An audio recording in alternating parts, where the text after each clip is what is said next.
Welcome to another episode of Know Your Anime.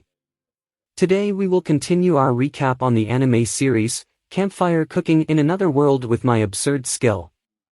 Last time, we saw that, while Mukohda, Tsui, and Fel are having their lunch, he is somehow, a bit depressed about ranking up in just one day, which was supposed to take several months.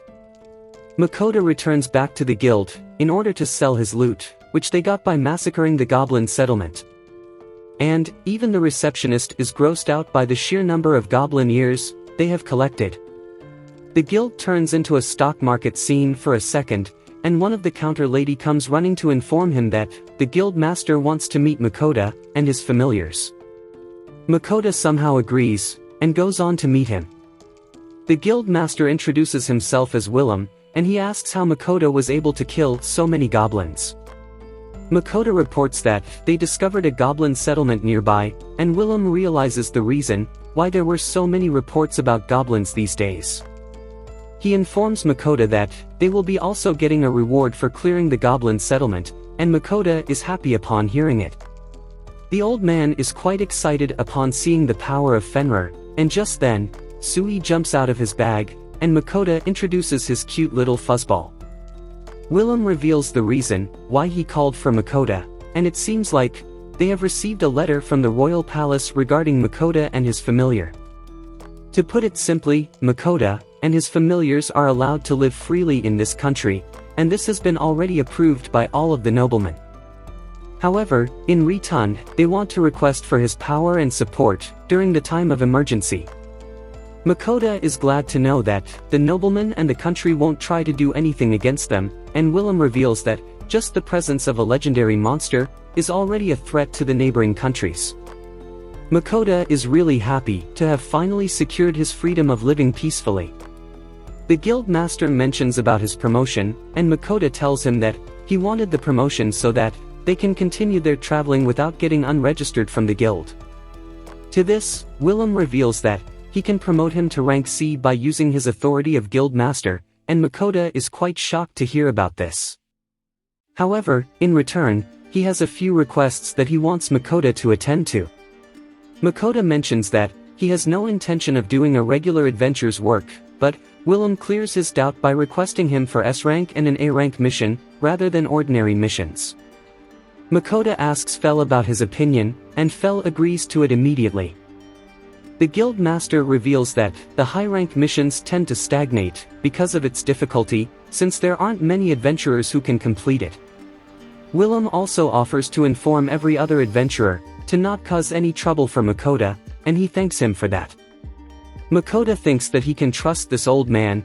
He asks whether he could sell some extra items that he has in his storage.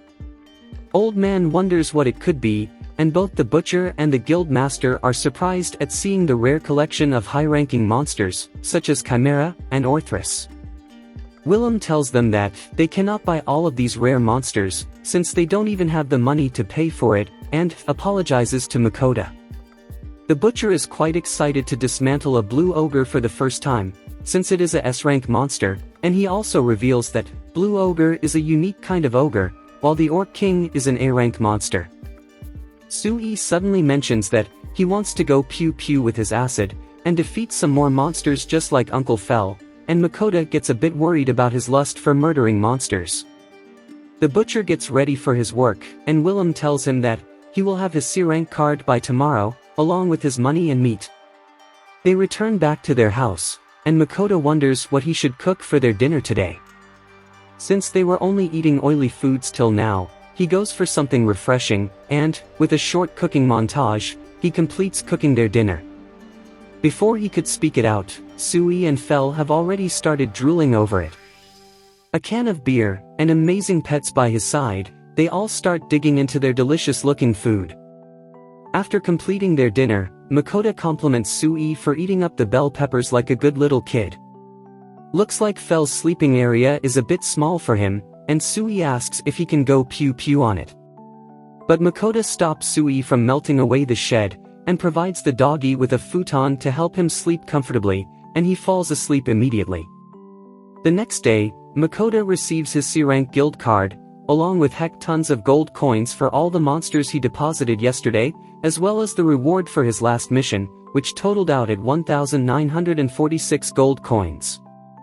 Since he has so much money on him right now, Mukohda is afraid of getting robbed, and is scared shit about his future.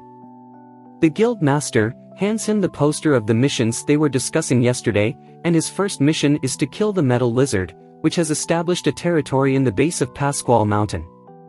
Mukohda recognizes it to be the monster that Fel once killed in his happy hunting trip.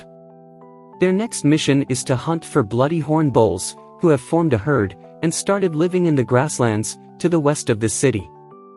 Their wild temperament, and herd mentality, makes them dangerous, due to which, the guild hasn't been able to subjugate them.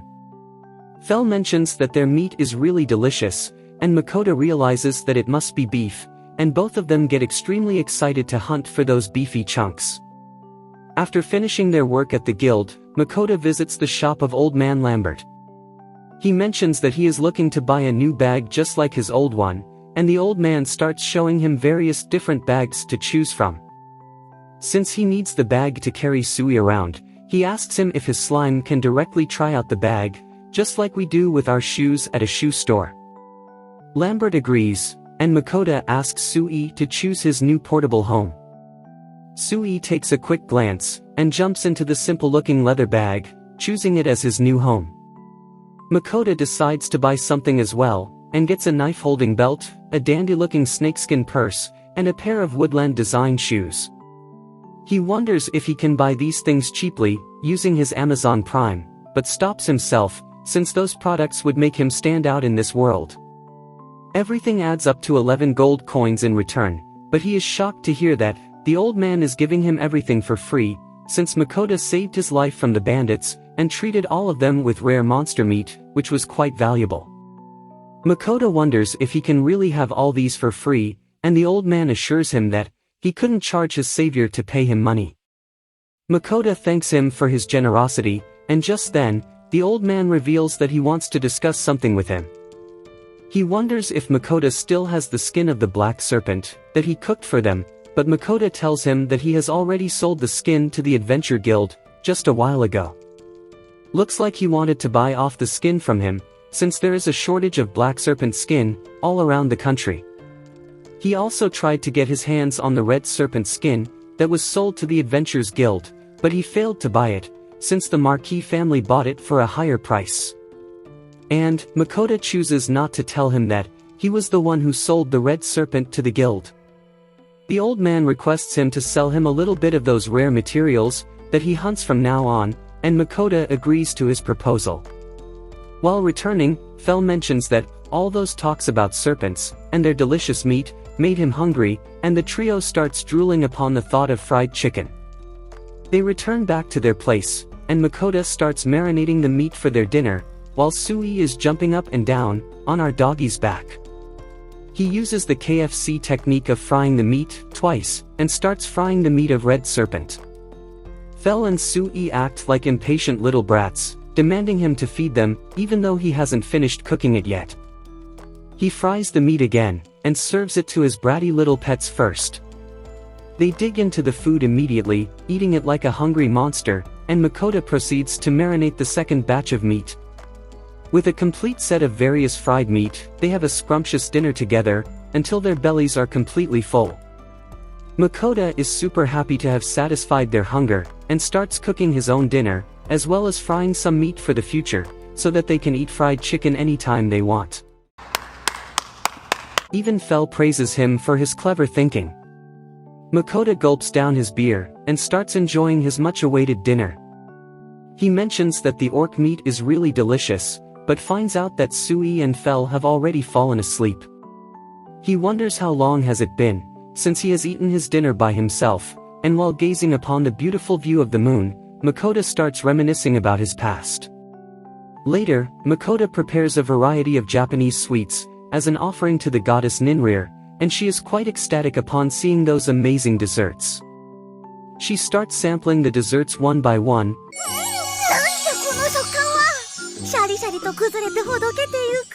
and suddenly, Mukohda asks if she won't get fat by eating all these sweet stuff.